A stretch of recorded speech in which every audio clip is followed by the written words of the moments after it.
Warning, warning. Two idiots are reading the SCP files over the intercoms. Better watch out. Oh no. Hello and welcome back to, you guessed it, Discovering SCP. It's here, the last episode. No, it's not. No, it's not.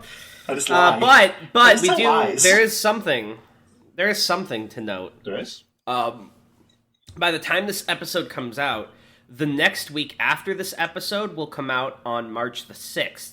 And our first episode ever came out on March the 7th. So next week will be our 1 year anniversary. Holy shit.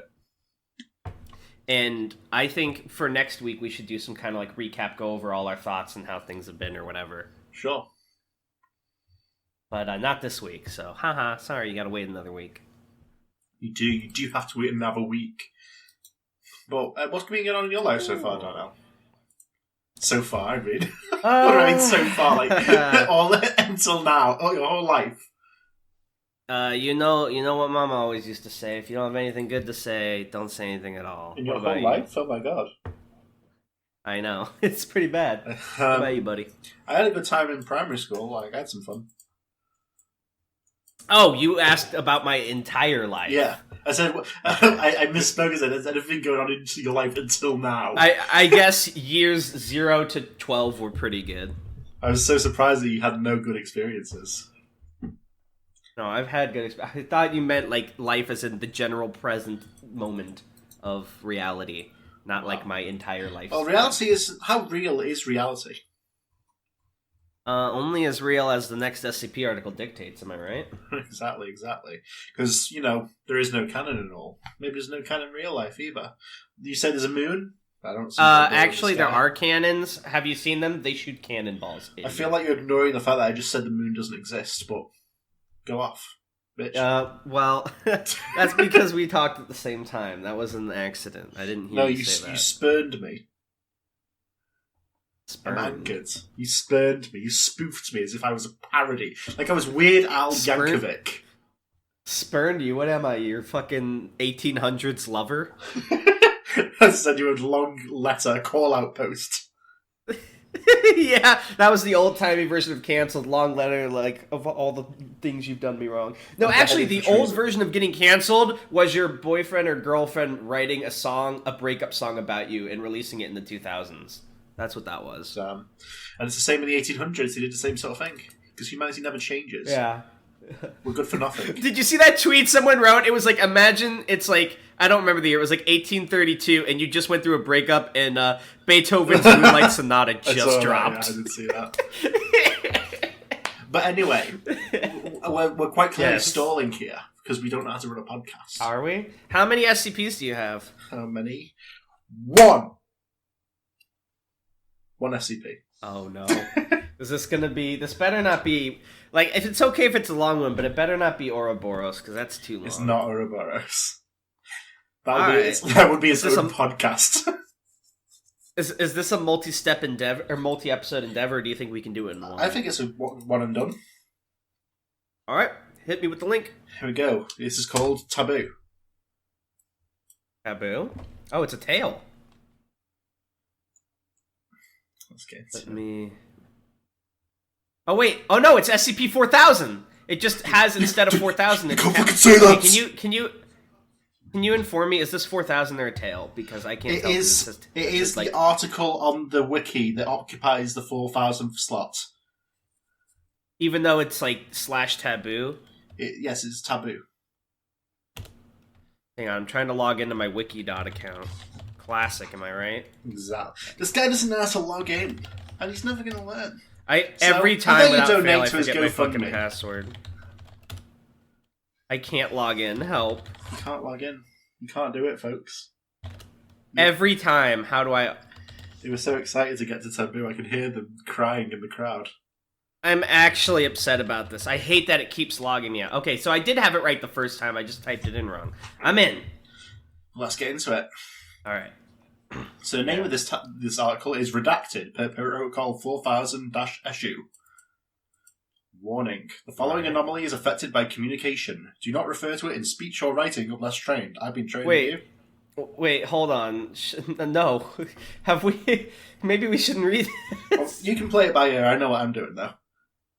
Wait, also, where are we in the lore of the podcast right now as we We read are, this? we're hiding out in a capsule hotel in Tokyo. Okay, so we got out of the plant things from Titania. Yeah. Okay, cool. We So we're fled in a to- hotel in Tokyo. A capsule hotel, that's important. Oh god, you're cutting out for me. It's a capsule hotel. The capsule. Oh, so like the kind where it's like you're in a little... Yeah. Oh, I hate the idea of that. How can anyone... A coffin. How can basically. anyone be like, yeah, I'm gonna just...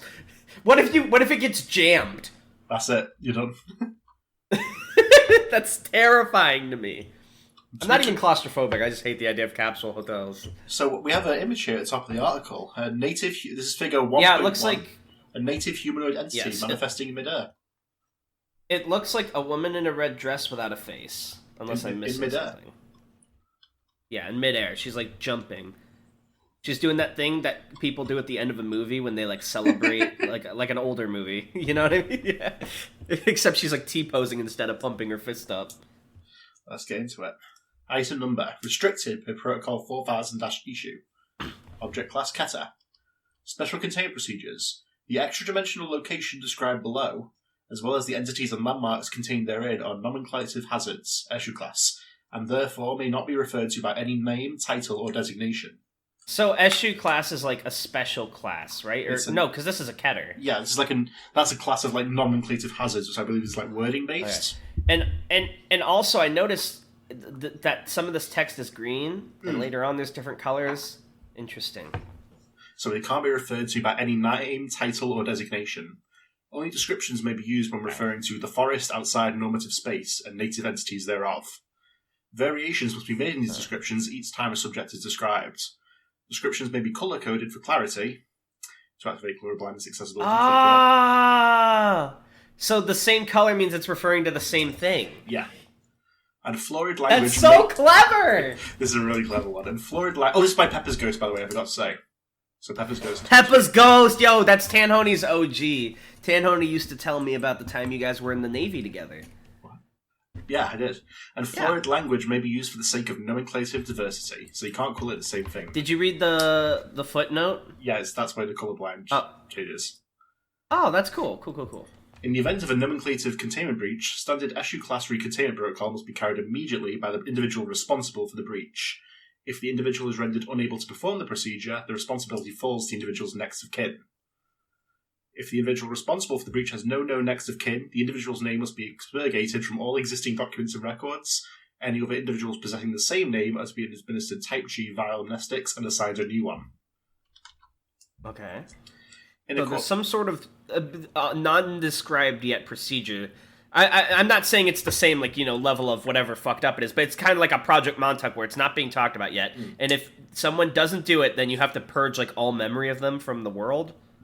Well, so they purge if any individuals possessing the same name have to be made to forget their name and then get given a new one. Okay, so like that name has to be struck from humanity's record. What happens if a baby's born and accidentally given that name? Well, I'm a doctor, but No. in accordance with Order 05-4000-F26, at least one successful expedition into the strange and dangerous woodland area must be carried out per year to assess any deviations from baseline abnormality. Hold on. Would you give me a minute? Would you give me a minute? Tan, I'm so sorry. I have to make a shitty, stupid joke. What's he doing? During our podcast. What's going on? I hope the doctor named Mohammed Wang doesn't fail the procedure. Okay. Is it Wang? Sorry, I took the most common first name and last name. Great. In accordance, What would happen? I don't know. In accordance, I don't know if they're the most common together.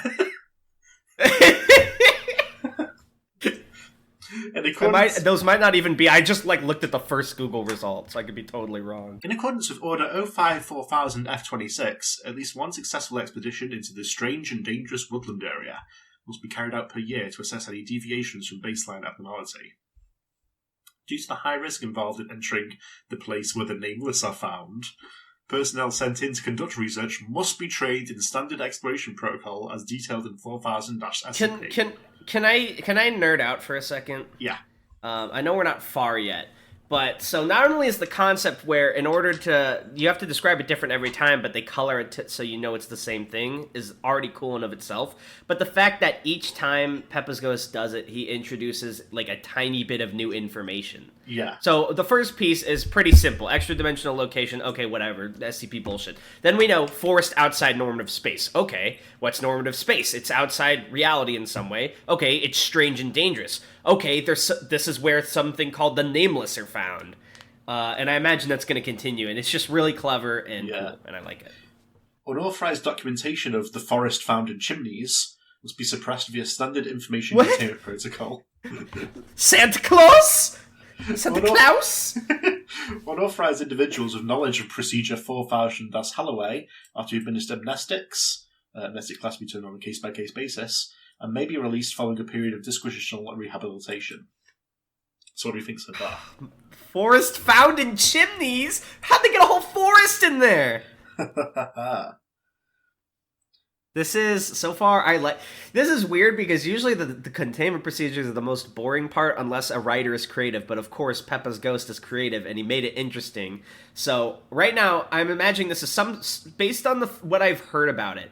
And I know because I've had ever so minor spoilers of this from people in the Discord that this is Fey related. I'm gonna assume this is the Feywild. That's my guess right now. Let's find out. Description. The SCP in question is an extra-dimensional forested area of numerous anomalous qualities, including a hazardous nomenclative phenomenon.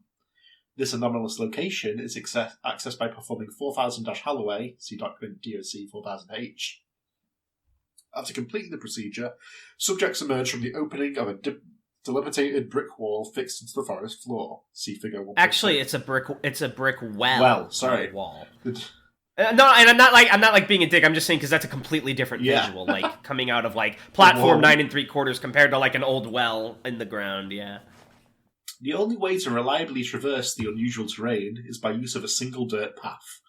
Explorations that diverge from said routes have resulted in immediate loss of contact with participating subjects. The sole safe road may only be traversed in a single direction, and any attempts by subjects to turn back and return the way they came will result in similar loss of contact. Oh, it's like the Yellow Brick Road from Wizard of Oz. The unnamed world does not adhere to the constraints of linear space.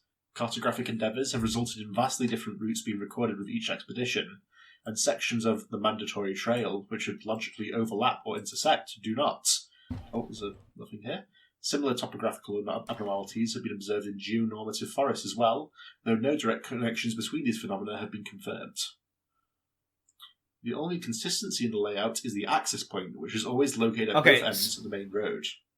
So I was about to say this is important because this implies the place you come out is also the place you enter. Also, it's a mystery dungeon. I can't believe SCP-4000 is a roguelite. They'd make a very good roguelite. Yeah. The only way for a subject to safely exit the woods which have no name after they have begun following it is by walking its entire length and returning to the place where they began at the opposite end. Oh, so there was no need for me to make that revelation. It happened next sentence. A variety of anomalous entities native to the nameless habitat have been documented. Native entities often undergo changes in physical structure when unobserved, which has made it difficult for researchers to determine which recorded entities are unique beings and which are newer iterations of those previously documented. Entities claim they have no control over these changes and frequently express dissatisfaction when they occur. Native entities often obstruct the trail which subjects tread, making it necessary for subjects to interact with them to progress. Native entities are sapient and often highly temperamental, but can be interacted with safely as long as 4000-SCP precautions are followed. Alright, which are? That's a footnote. Rare occasions have been recorded where native entities appeared inherently inimical towards human life. Inimical is like hostile, right? Or like doesn't like... Yeah. Let me look it up to be safe. Inimical. Tending to obstruct or harm. Unfriendly, hostile. Okay. I know English. Consequences for disregarding these precautions will vary depending on the personality of the offended entity. Degrees of retribution counted by research subjects have included verbal rebuke, acts of violence, and anomalous alteration of the subject's physical, conceptual, or nomenclative attributes. I assume nomenclative is like their name, right? Yeah, please not my concepts. Yeah, one guy gets his arm cut off, another guy becomes something other than human. This guy, now you're Fred instead of Rob. No. No. Various... I mean, to be fair, I assume it's supposed to be more menacing because, like, names have power, SCP, yada yada. Yeah. But it's just funny that, like, just your name now is Kurt instead of Curtis. You're not Tanhony or Anthony. Various anomalous phenomena may occur when consistent nomenclature is applied to the realm of the unnameable, its native entities, or its landmarks. So don't give shit names. These phenomena are still... Yeah, so... What's interesting... Sorry, I'm so sorry for interrupting. Not really, that's the premise of the podcast. But I always feel like I have to. So we know they can change your names. Names have power. So it's interesting to me that this is full of nameless or unnameable, because it implies that there's no, like, innate power that can be held over them, which kind of gives them a high power level, I assume, if I'm working with that, like, anomalous line of thinking / magical whatever bullshit. Yeah, you gotta get into that mindset. Right. Like I'm on the right track here, right? Or am I insane? Yeah. You're dead on.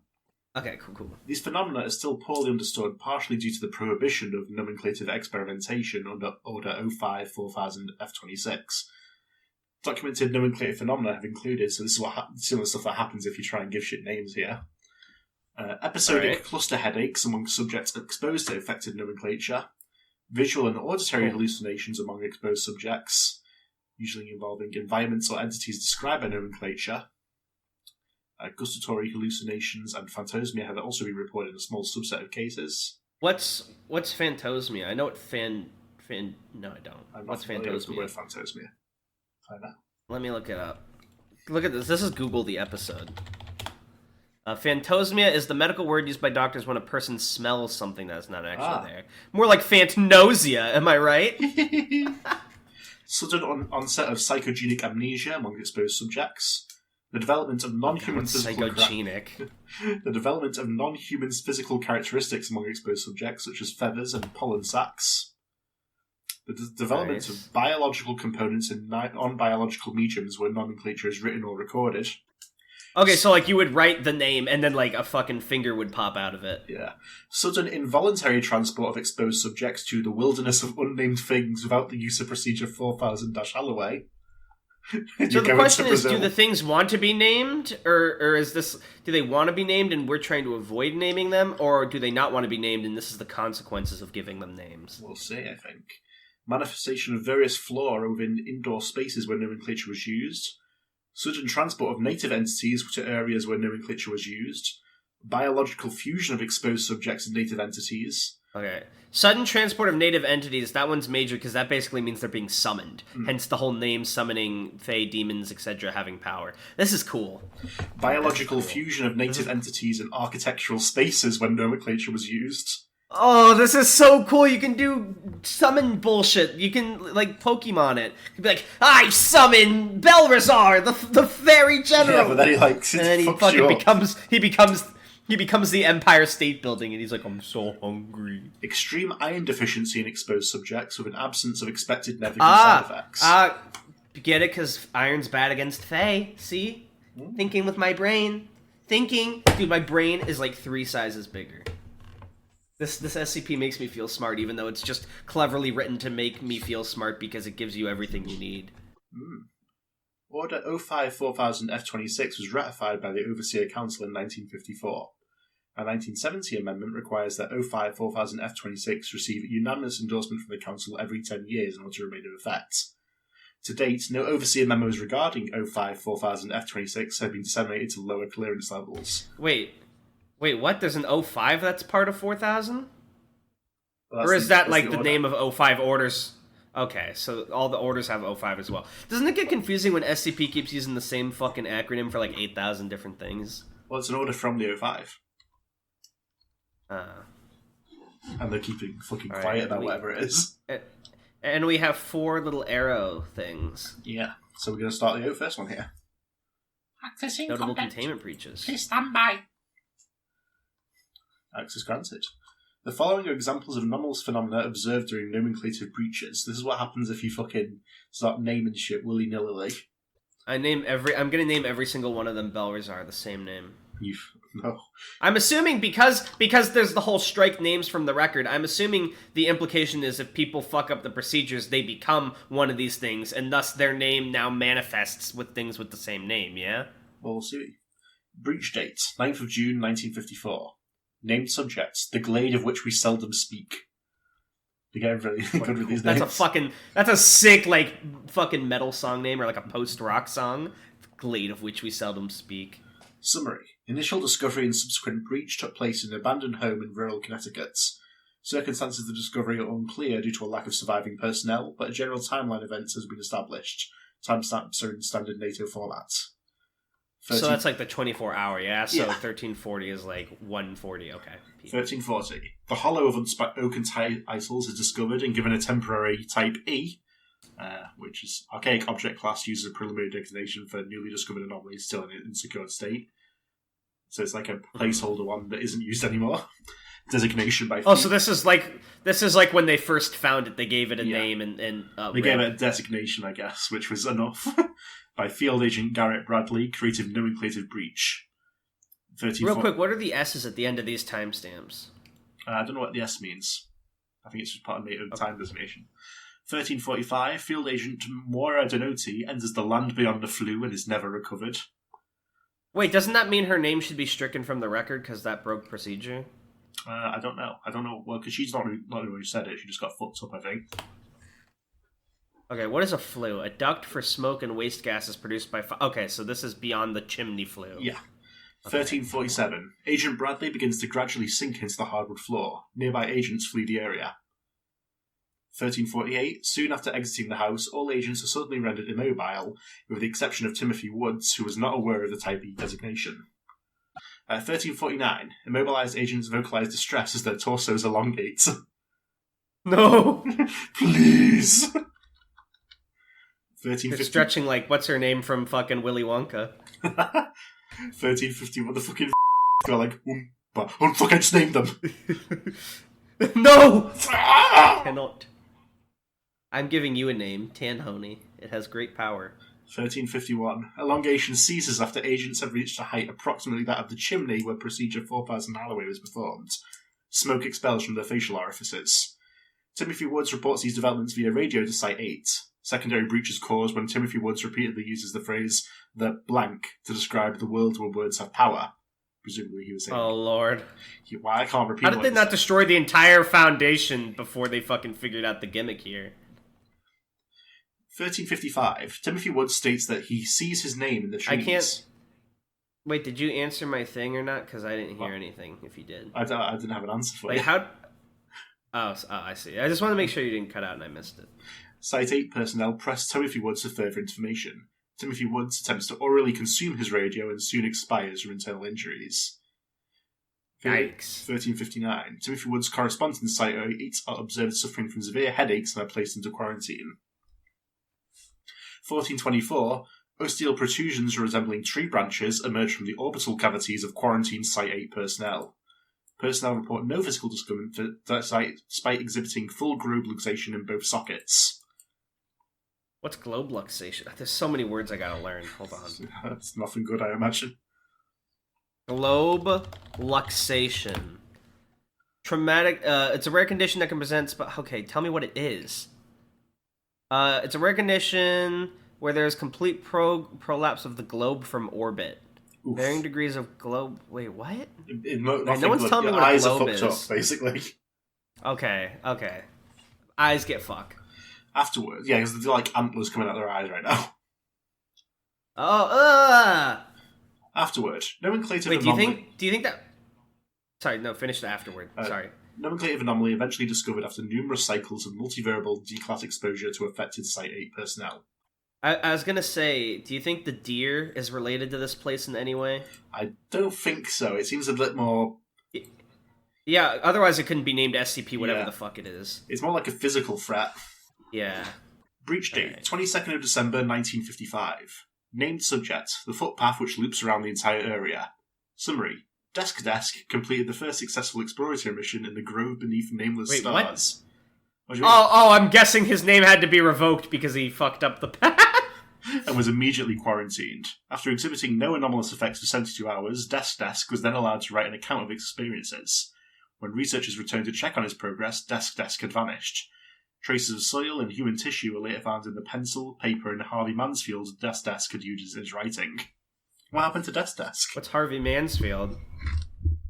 I don't know. What happened to Desk now? I loved him. He now he's part of the dirt that feeds that place. I love this SCP because this is the one SCP where we have total reign to go full Chuny and be like, that place. But you can only say that once. man. No, you can't. You said twice. It's a name now. No, I didn't. I said that, and then I used the word for a male. I'm being careful so I don't say that part again twice. Okay. So we're good. Breach date, 19th of August, 1958. Named subject, the native entity that sits atop a throne of bones and cradles a flaming child. That's fucking metal.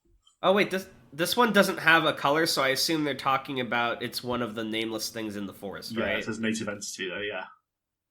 Yeah, okay. Summary. After completing an exploratory mission, Field Agent Ethan Mercy oh no. used the same epithet several times when describing a particular native entity. Several minutes later, he complained of severe nausea and began to vomit blood and bone marrow. Over the course of several hours, Agent Mercy was reported to have somehow orally expelled most of his bones. Personnel throughout Site 8 experienced auditory hallucinations of a woman's laughter for the next several days. Poor Agent Mercy. Mercy, please! Sanctuary! Breach date, 4th of March, 1966. Named subject, the native entity that resembles a feathered lion with a skeletal ram's head. It's fucking metal. God, that's so metal. That's so metal. Summary. College student Vanessa Hayworth attempted to check into numerous medical facilities in and around Portland, Oregon.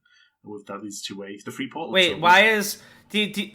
I thought for a second I thought it was colored brown, and I thought it was like, is the around another name for the path? And is the path located in Portland, Oregon? But yeah, it links to a hub, like you said. Complaining that her head had become covered in flesh despite exhibiting no signs of unusual tissue growth. She was eventually detained by Foundation investigators and found to be in possession of a book that described, among other things... that's a long footnote. TLDR, the book should had stuff that you're under level 5, you can't be in it. That's there's actually important stuff here. Yeah. We'll leave that for now. It says it bears resemblance to 860's 1660. Is 860 the Davite book or the Fifth Stars or anything? I can't remember. I don't think this was originally... And then it also says something about 3560, which was discovered more than 50 years after the books... Okay, this is something about Anderson Robotics. That's too much bullshit, who cares? Yeah, that's a little footnote. It described Procedure 4000-Holloway in its entirety. After stipulating that Foundation personnel assist in removing the flesh from her head if she cooperated, no such procedure was ever carried out. Hayforth confessed that she had received the book from an acquaintance in the Wanderer's library. Have we mentioned the Wanderer's library?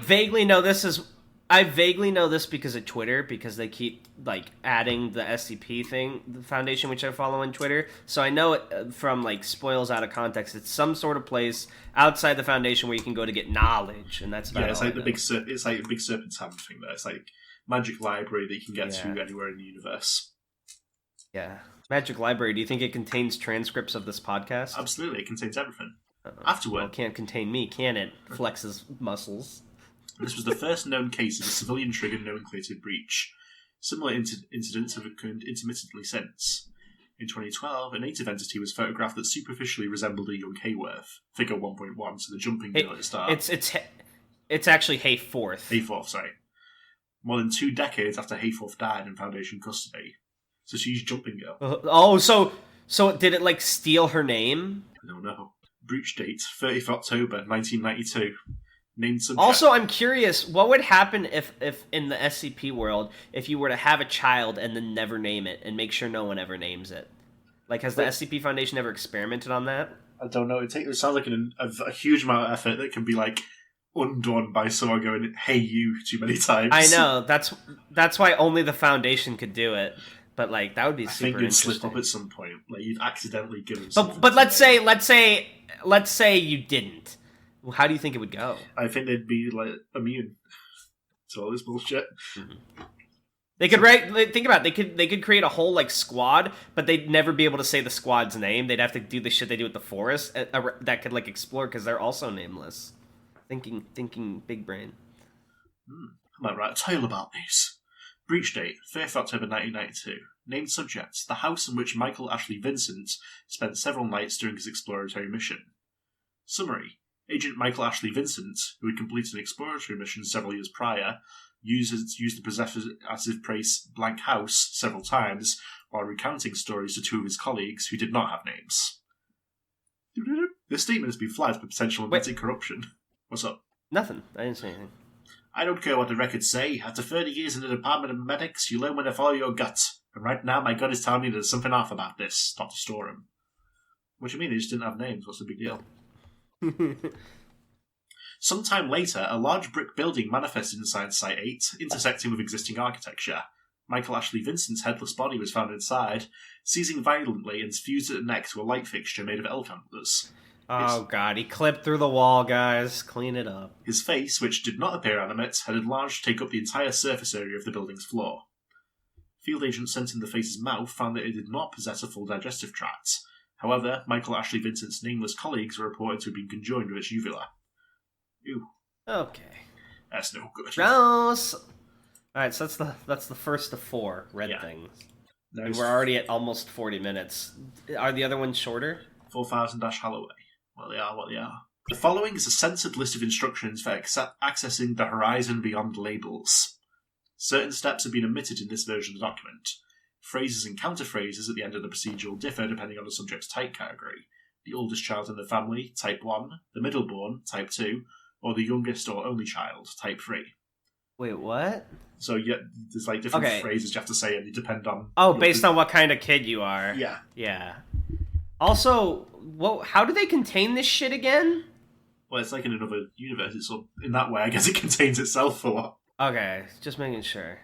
So yes. What? So in my case, I'm the youngest child, so I would be type 3. What about you? I would be type 3 as well. Nice.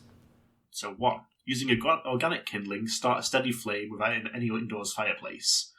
2. Combine the powdered bones of a male red fox, vulpes, any age, adult male lion, Panthera leo, and a baleen whale, Mississeti, any age, any gender. Cast the mixture into the fire. 3. Okay, so you have to like perform this ritual to even get to this place in the first place. Okay. 3. Take an easily burnt personal possession of strong sentimental value and allow the fire to consume it. 4. Puts Tanhony in the fire. No! 4. Carefully release 3 feathers from any black-plumed bird of the genus Corvus over the fire and allow the smoke to carry them up the flue. 5. If the fire begins to emit vocalizations, respond with the appropriate counterphrase. See phrases and counterphrases below. 6. If the correct statements are given, the fireplace will expand and the ladder will descend. The fire will be harmless. 7. If incorrect statements are made for any reason, immediately apologise and do not attempt procedure 4000 Holloway again at any point in the future. So, counterphrases are what the Foundation people say, right? Yeah, so it says something to you and then you have to say the right thing back. So I know there's still a little note left, but when we get to them, do you want to be phrase or counterphrase? I can do the other one. I'll be phrase, I guess. I can be the fireplace. And if you fuck this up ever once, never do it again, basically. Yeah. So you get one freebie where you're allowed to fuck it up, but then you can't do this shit again. Yeah. Note, individuals who are... Sorry, I didn't mean to. What if you, like, stumble, like, you bite your tongue while you're saying the phrase? Does that count? You fucked up. No, individuals who are present during Procedure 4000-Holloway, but were not the ones conducting it, must not respond to vocalizations or approach the active fireplace under any circumstances. If I can be a little obnoxious for a second and put this under a hyper-analytical lens, do you have to respond in English, or can you respond the same general phrase in any language, do you think? I don't know. I would think it would be any language. Because knowing, if this is related to Fae, it would make sense if it's English, because, like, you know, Ireland, England, all that bullshit. But, like, also, that would greatly limit the scope of how many people access this thing if only English speakers who know about it can do it. I would think it would be any language. It's like, words have power, but it's sort of the shape the words can take could be any, I think. As long as it has the same meaning. But by that logic, if it's just the meaning, then the does it really need to be the exact counter phrase that they have written, or can you say something that means the similar thing? Well, it's I guess maybe it's just to be safe for the Foundation as well. Because they know this works, and I'm Yeah. about to test it out. Yeah, that's totally fair. So variant 1 for type 1 subjects are oldest child. This is if you're... Yes, alright, you got that. These woods have rules. Or so they say. And if you break them... A price I'll pay. Variant 2, so if you're a middle child here, yeah. Is someone there? Oh, that's a middle child moment. When people don't recognize you there. There's only me. And who are you? I guess you'll see. Variant 3, so youngest or only children. What do you seek? To walk the trees. Now mind your manners. To walk them, please. That's a good one. Now we have the Alright, third one. 4,000 SCP. So standard exploration protocol. So these are da rules. Note. Daruruza. The following is a truncated list containing only instructions that are crucial to survival. Personnel assigned to explorative duties must also familiarise with 4,000 SCP-3 through 8 before embarking. So there's more than we're seeing here. Okay, so it's implied there are... Yeah, I was going to say it's implied there's an extensive list, but this is just like the article's way of keeping it simple for us. These are the do not die rules, I guess. General guidelines for exploration. 1. You must be equipped with a standard Foundation expedition pack prior to entering the place where names are not allowed. I have to be real. They've mentioned a lot of different descriptors for this SCP. I feel like it would be really hard for an agent to not accidentally use one that's already been used. Just don't risk it. Just don't talk about it. Just don't call it anything. Yeah. It's like you just sort of nod at your surroundings. Yeah, just never use a noun in a sentence referencing this. If you're saying, "Are we ready to go there?" You just go, "Are we ready to go?" Just avoid the noun. Yeah. 2. Do not consume any food other than the rations included inside the standard Foundation expedition pack. 3. Do not bring firearms into the dimension of trees under any circumstances. Oh, cause no iron and metal shit. 4. Type 1 subjects must avoid accepting or directly handling that which would be considered a valuable resource. This includes, but is not limited to, forms of currency, precious metals and stones, objects imbued with useful anomalous properties, and well-crafted weaponry. So you gotta take off your wedding ring before you go in. No, it's like, you can't grab any of this shit, I guess, that's already there. Oh, I see what they're saying, like, don't get greedy. And this is that one's for oldest children only, I guess, so that's like the little encounter. 5. Okay, so if you're the oldest kid, you don't get to be greedy. Well, I assume you only they get the opportunity to be greedy. And you can't. Don't do it. 5. Yeah. Type 2 subjects must avoid any native entities that regard the subject with affection or romantic attraction, and must not give the appearance of reciprocating these feelings in any way. Statements made by a native entity which profess attraction or affection or romantic attraction for Type 2 subjects are false. That feel went. So sad. That feel went. 6. Type 3 subjects must avoid partaking in activities that are commonly considered frivolous, luxurious, or physically comforting. This includes... Oh, I could not go to this SCP. This includes, but is not limited to, dancing, smoking, playing with toys, drinking anything other than water, listening to music, and sleeping on a piloted surface. Oh, God. I'm way too ADHD for that shit. No, I can't go in, guys. Sorry, you're gonna have to leave me outside. 7.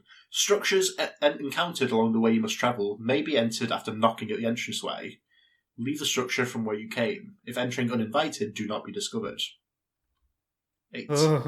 If you knock and no one says come in, you have to avoid being seen. Well, you can't go in. Well, if you don't have to go in, you may enter if you knock. And some 8. If you fall asleep in the woods where rules are paramount, record your dreams. A journal is included in your expedition pack. If you encounter any landmarks or entities similar to a dream you recorded, treat the dream as fact. And that's the link to a tale there. Alright, there's a little tale. Which we'll leave for the moment. This is guidelines for interacting with native entities next for SCP-2. 1. Greet native entities with any formal salutation. Examples of acceptable greetings. Good morning. Hello. Pardon me. Examples of unacceptable greetings. Hey. Yo. What's up? For engaging what would happen if what's up in like 300... What if in 300 years what's up's considered formal? It's like you go up to like this ostrich man, you're like, what's up? You! And you go up into the sky. What? All right, let me put you a perspective, right? One guy goes up, "What's up?" flung into the sky. The other guy comes up, "What is up?" gets to pass. If female, bow or curtsy. 2. Speak in a cordial tone of voice. 3. Do not make any statements that you know to be false.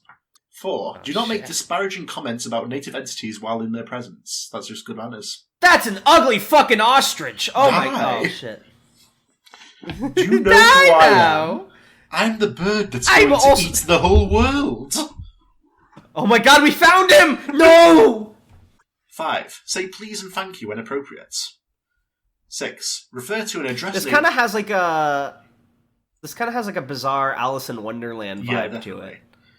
6. Refer to an address native entities using descriptions of their physical appearance, per Protocol 4000-SU.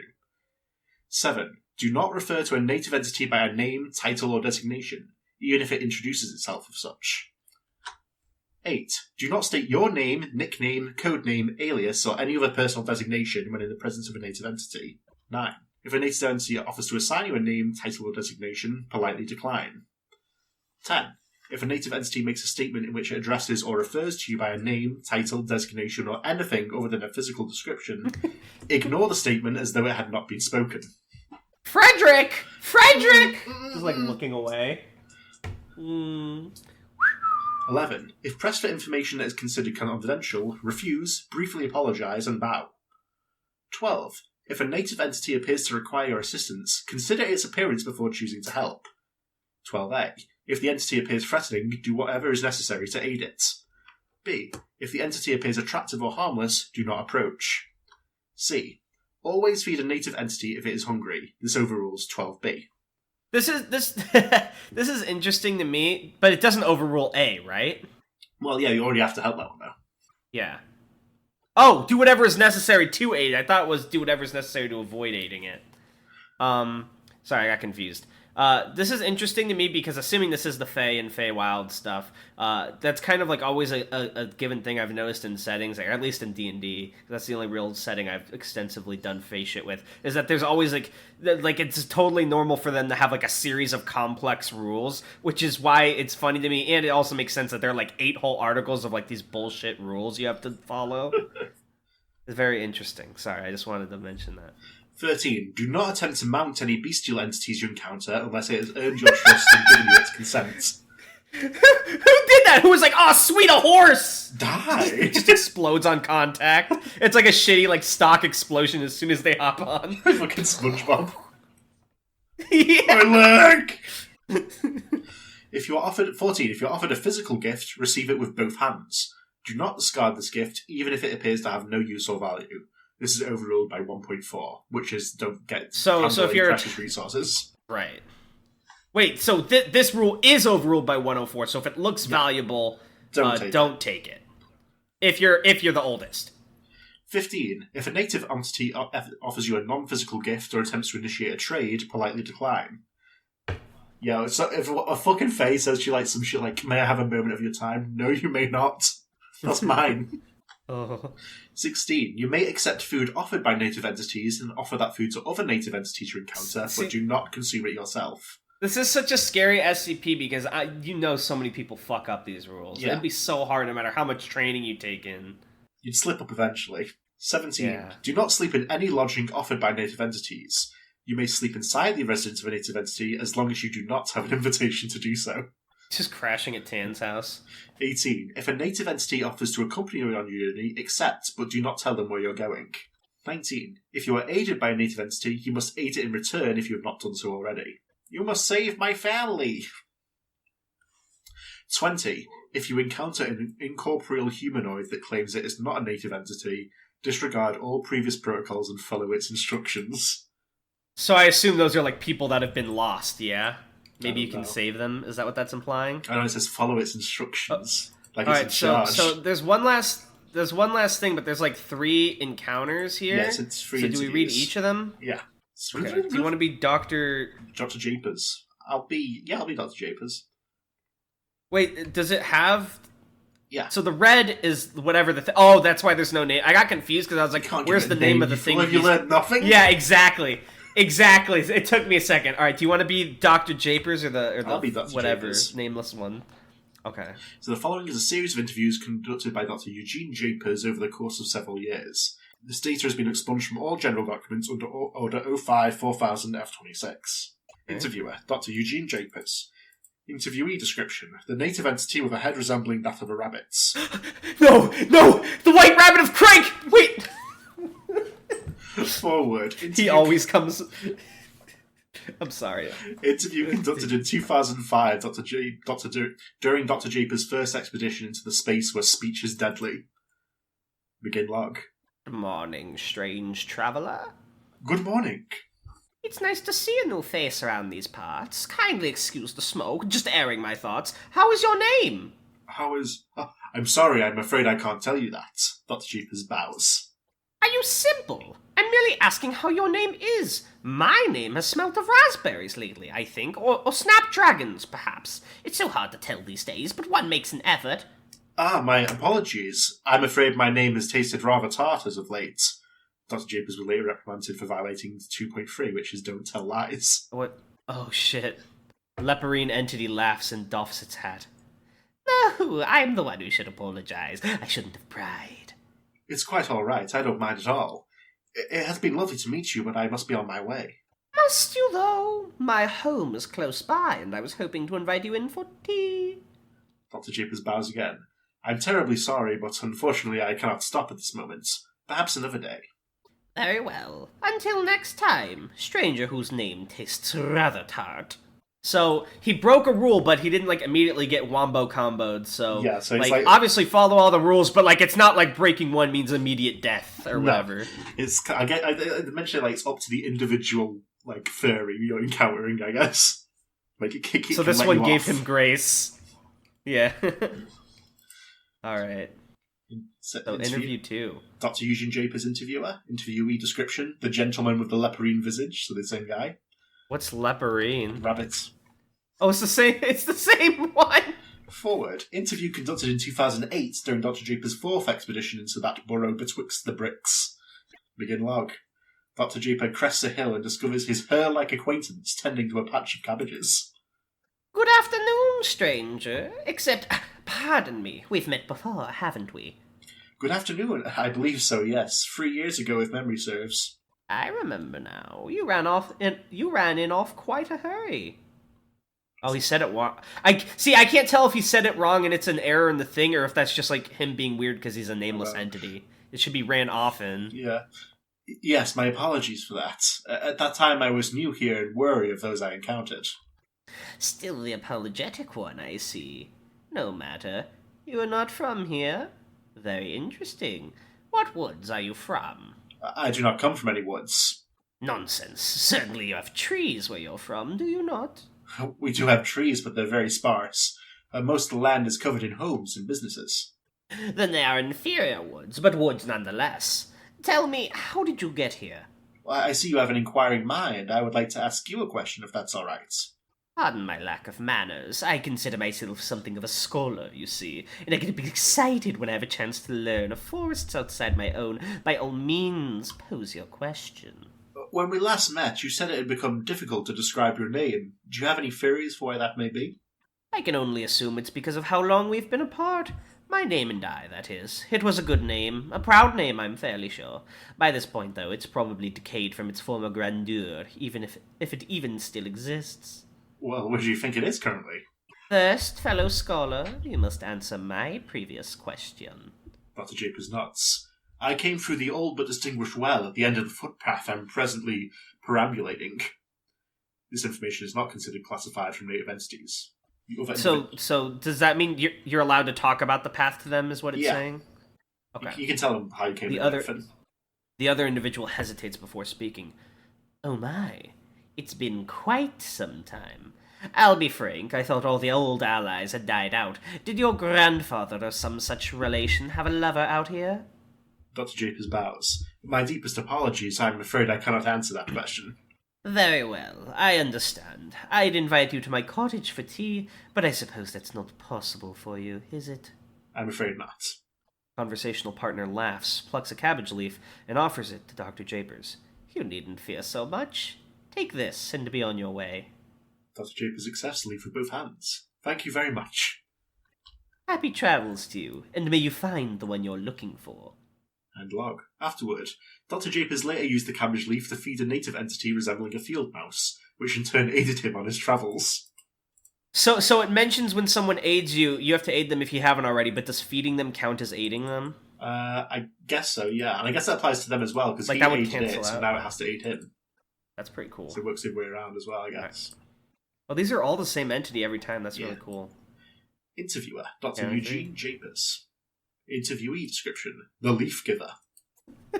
Forward. Interview conducted in 2013, Dr. Japers' 9th expedition into yonder vale of restless wanderers. Due to the unique knowledge that the one who bore the gift of cabbage seemed to possess about our world, Dr. Japers was instructed to conduct a more thorough interview should it be encountered a third time. So this is now 5 years later. It was 2005, 2008, then 2013. Additionally, Dr. Japers was granted special permission to make false statements for the sake of facilitating conversation, as his first encounter showed the fluffy one to be susceptible to deceptions. Good luck. Travelling along the way of weary adventurers, Dr. Japers encounters a small white cottage with a thatched roof. A small opening in the shape of a rabbit's head is cut into the front door. Dr. Japers approaches it and knocks. Hello, is anyone home? Yes, 1 minute. Exactly 1 minute passes. The door opens. Ah, we meet again. Please, come in, come in. So since he wasn't invited, he knocked, he's allowed in, right? Yeah. Okay. Dr. Japers is led inside. The interior is sparsely decorated with wooden furniture and needlework. You have a lovely home. Ha! You have a lovely sense of humor. The homeowner hurries to a kitchenette in the corner and begins preparing a kettle. No, really, I think it's charming. I suppose. It was just meant to be until things cool down on the other side, but, well, you know. I'm afraid I don't know. Would you like some help? I kind of like that the interviews, I mean, obviously maybe it's trying to trick him and do some shit, knowing what we know, but I kind of like that it's not like an immediately like menacing tone. It's kind of like a cutesy Alice in Wonderland type encounter. Mm. No. You just have yourself a seat at the table over there while I get the tea ready for us. Dr. Japers draws a chair and seats himself. You're most generous, but I don't think my digestion will permit it. Oh, poor fellow. Well, I find the presence of tea to be a comfort in any case. You are most kind. Tell me, could you explain what you meant by cool down? His furred host turns the stove on and stares out a window cut into a similar shape as the hole on the door. Your relations didn't tell you the full story, I suppose, about the turmoil that drove us here. Turmoil? Was there a war? Oh, is this in reference to the bright thing? The What's tufted one size. Isn't there always? that links to And then it links to Titanium's 2932. Oh, shit! Based. My grandparents did tell me there were wars, but I never knew of one with you and your kind. It doesn't surprise me. There are very few, even in these woods, that still remember. Memory is the burden of the old, I suppose. But yes, when I was a young lad, in a form very different from the one I possess now, I lived on the other end of the well. It's where I was born, where I grew up, and if I dare to dream, where I will someday return. Why don't you then? Kettle whistles. I can't. Not unless I know I could be welcomed back. The maker of the tea pours a cup and seats itself across the table. I'm sure you don't know this, since they keep themselves hidden, but there are those who would destroy me at nearest chance. My apologies. They're dark memories. I'm sure you don't want to hear about them. The teller of the story sips its tea. No, please go on. These things are of interest to me. I am a fellow scholar, remember? As you wish, fellow scholar. I shall talk until the tea is cold. Strode. Much as it grieves me to say it, we were betrayed. We had fought side by side, you know, in the war against that factory. We'd done nothing but help them, and what did they do? They destroyed us. They took so many of our lives and all of our names. Some of us fled here when the war was just beginning, but not many. Not many. Still, though, I don't hate them. Do you think the weapon that Bright or whatever had is what took away their names? It might be though, yeah. So yeah, so this is really cool because it links in with that really old OO1 proposal. And it's actually a good spin on it, because it doesn't mention that in the original OO1 that the furries were originally on their side. Peppa's ghost really goes all in and makes this cool, and he kind of almost retroactively makes the Bright proposal the tiniest bit cooler. Yeah. Although I'm still not a fan of it. So just been interesting. The 4,000 was like the history contest for that, so we went into like the history of the Foundation. Mm-hmm. Yeah. Oh, clever. I was actually going to ask what the contest was at the end if you didn't tell me. Well, I'm glad for that. I'd imagine so. There are some old fogies around these parts who bear a grudge against the whole species, but I know you're not all bad. There were many who sheltered us, fought for us, even died for us. Some came to live here amongst us, rest their souls. I, myself, courted a human once upon a time. He came to visit a time or two, but I never saw him after that. I still wonder now and again if he fell at the hand of an unkind neighbor, or if he merely stopped caring to see me. But it's no matter now. I apologize for prattling on about old flames. Certainly such things are of no interest to you, fellow scholar. Well, on the contrary, I'd quite like to hear more of these stories. The life of you and your people is of great interest to me. I'm sure it is, fellow scholar. Oh no, he keeps saying fellow scholar and he's responding! No! Is that what's happening? He did. If you look back, he actually said some shit.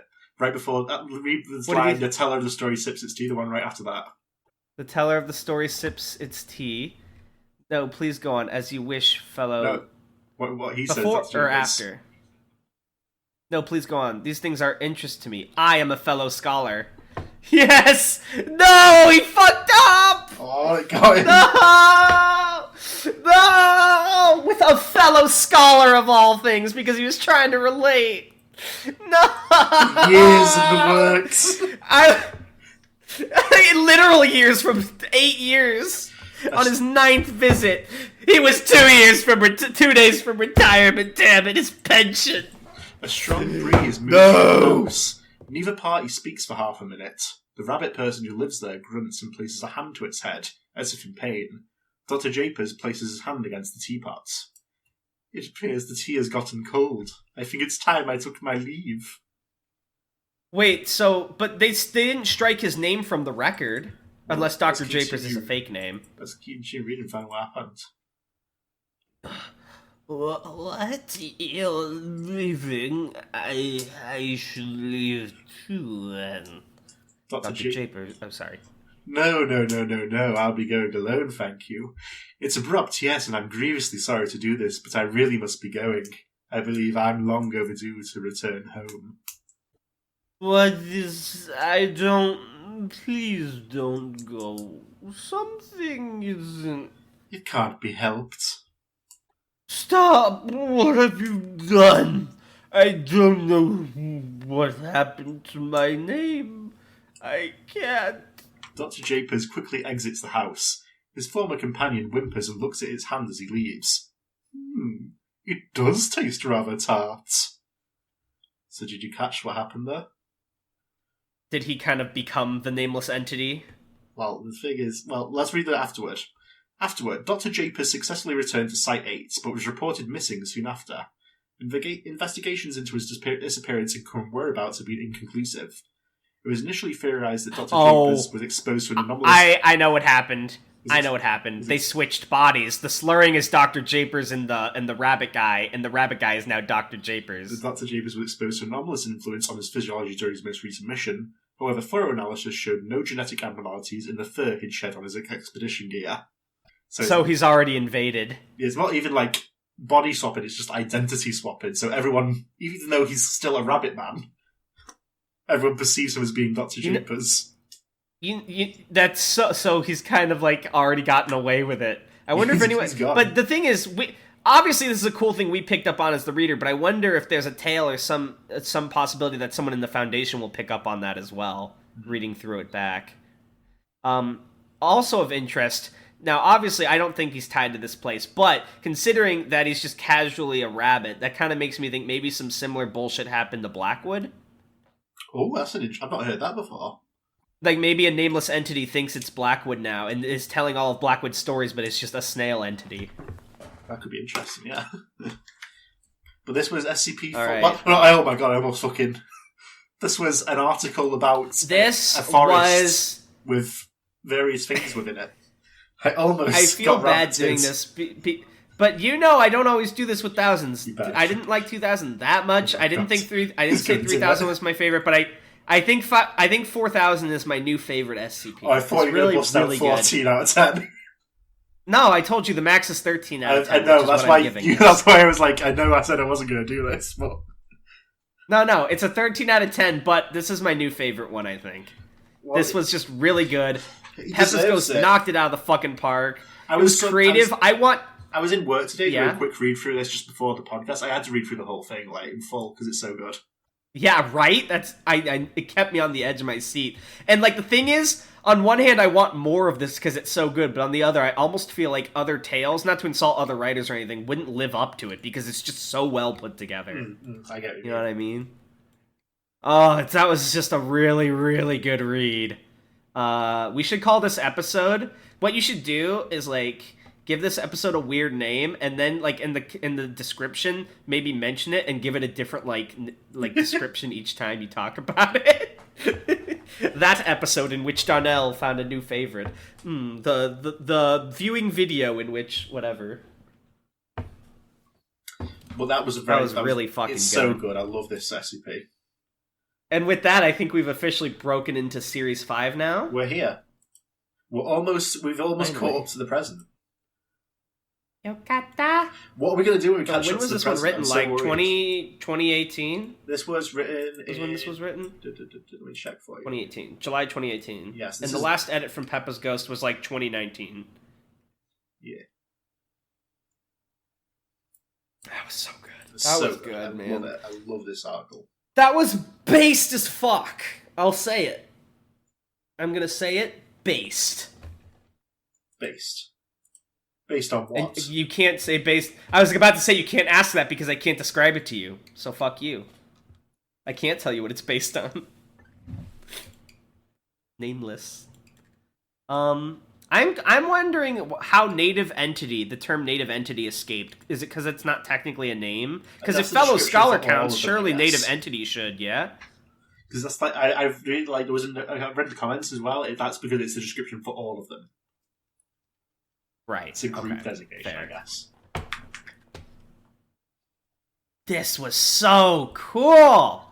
Okay, I need to stop nerding out. I gave my thoughts mostly as I read it. You know I fucking love it. Do you have any closing remarks before we read comments?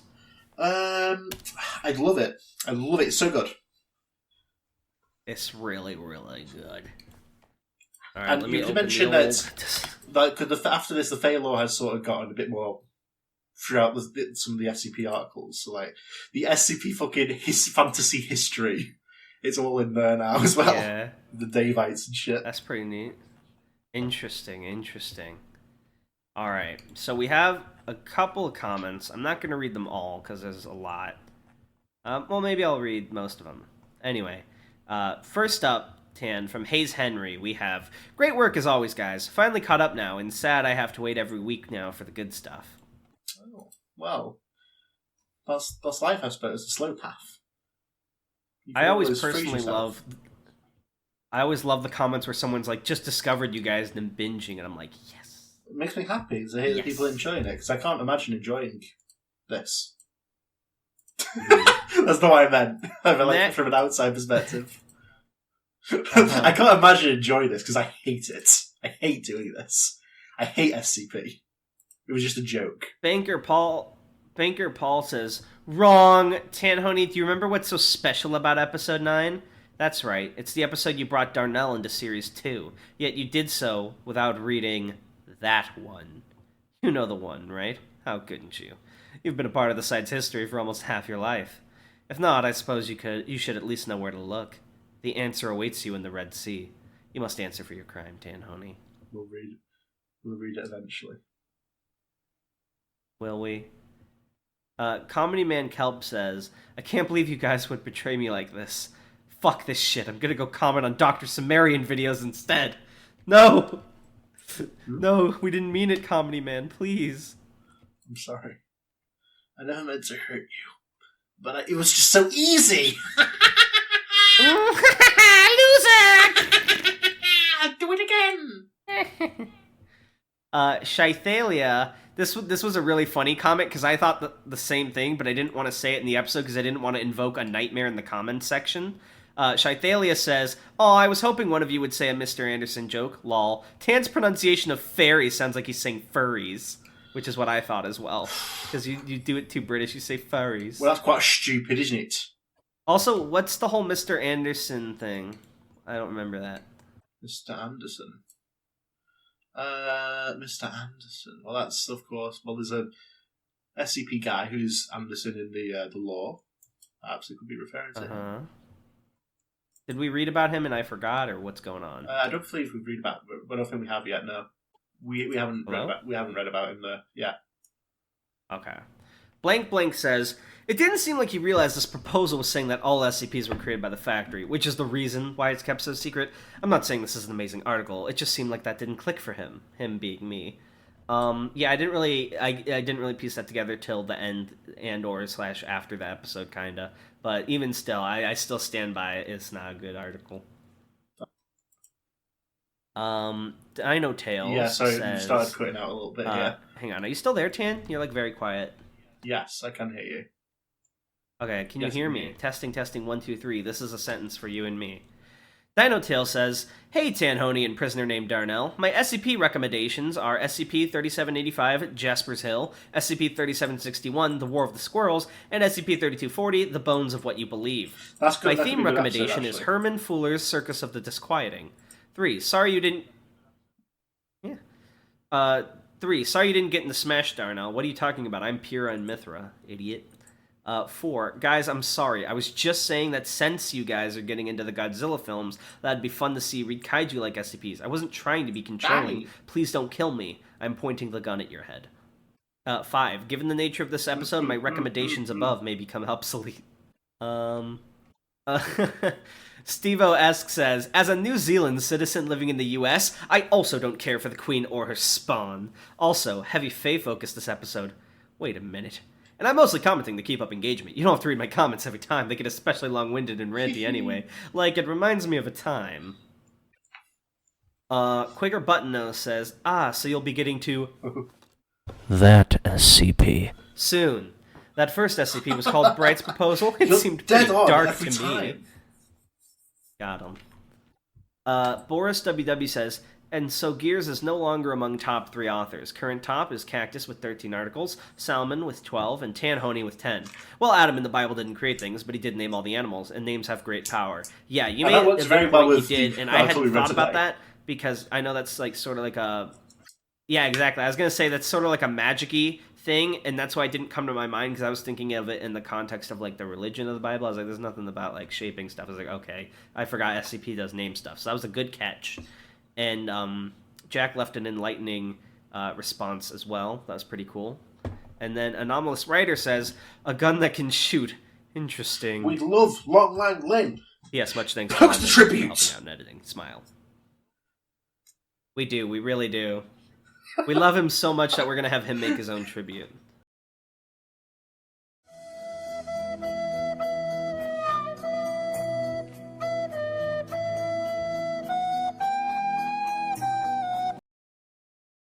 But we really do love him. Thank you so much. You've done so much for us. I'm doing my mocking British voice, but I'm being genuine.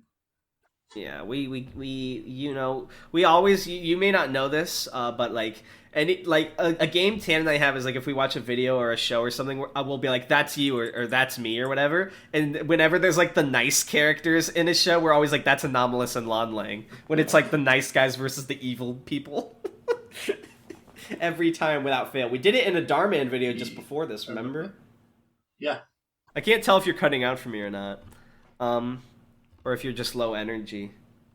Weak, low energy. Let me think.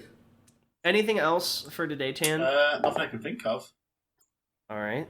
As always, you know, read and or watch Aetheral Space, and if you like it, leave a review on Royal Road, but you know that from me. Good morning, Poon Poon. The last episode is recorded, but it's kind of a pain in the ass because I needed it on Monday, and my people didn't get it to me till I had to go to bed. One of them didn't put the thing, so I couldn't do it Tuesday because I was busy all fucking day yesterday. And then another one, their mic problems happened again, even though we had like 3 episodes where they didn't. So I have to go in and individually edit out every time I talked on their track, and I'm just kind of putting it off because no one else will edit except for me. This is me ranting. So... TLDR, the last episode of Good Morning Poon Poon is hypothetically finished, but I'm putting it off both out of business and because this is what happens when you read manga. But hopefully that will be out within the next week or so, and then you guys will have the completed limited series. I'm going to try one last time to be like, hey, can someone else edit this for once? And if that doesn't go well, then I guess within a week or 2 it'll be out. So apologies for the delay on that. Just a series of unfortunate events. But I will say, when it's finally edited, the pain in the ass it's going to be. I think it was an incredible episode. We had a ton of great theories, a lot of analysis. It was a fun ride. For all the complaints I give about my co-hosts with editing, they're great people. As people, they're awesome, and they have really insightful thoughts. And if you haven't given it a listen, and if you haven't read Oyasumi Poon Poon, you should do both of those things. But yeah, hopefully that'll be out soon-ish. If it's not out by the time this video goes up, hopefully it'll be not long after. That's it, I think, for this week. All right. Yeah. Wow. Next week is our 1-year anniversary. Can you believe we've been doing this shit a whole year? My friends, they all feel like they have real lives compared to me, right? They have fiancés and they have jobs, and they are like, wow, I can't believe you've been doing YouTube for a year. I've always wanted to do YouTube or whatever, and it doesn't feel real to me that this is an actual thing we're really trying on, and we've been sticking to it for a year. How do you feel about it? It's pretty surreal, though. Yeah, it's become part of my life now at this point, so... Yeah. I can't imagine not discovering SCP with you anymore. That would make me so sad. Every week. There will always be SCPs left. It's self-sufficient. There are no SCPs left. Yeah, that's true. Well, as long as I'm right, there'll always be good SCPs. Hypothetically, to eventually get caught up, and there's just a bunch of... This cocky son of a bitch. Oh. Alright. Thank you guys for watching. You're the ones who make this possible. We love to interact with you. You guys are the real heroes. You do it? Well, we also do it for us, but yes, we do it for you as well. Well, I love how you're just being so good to the fans. I'm like, well, actually. No, but for real, you guys are the best. Signing off, I guess. Bye. And full retrospective next week. Stay tuned.